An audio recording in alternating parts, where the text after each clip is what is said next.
Hello, in this video I present this vacuum cleaner attachment system, how to attach it and how to use it correctly.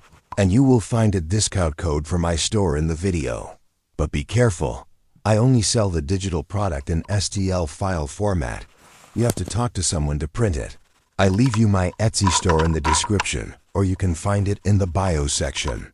And you can use the discount code that you will find in this video. I created this system because there were a lot of lint flying around on the trimmer part, and it is not good for your health while you are trimming. They will be pulled by the vacuum cleaner, as you can see in the video, to trim as straight as possible. Watch carefully how I hold my hand. It will help you in the future. For more questions, you can write to me in the comments section, and I will answer you as quickly as possible. All the information about this system you will find on the Etsy store. I leave you a link in the description, and you can also find it in the bio section. Enjoy the video.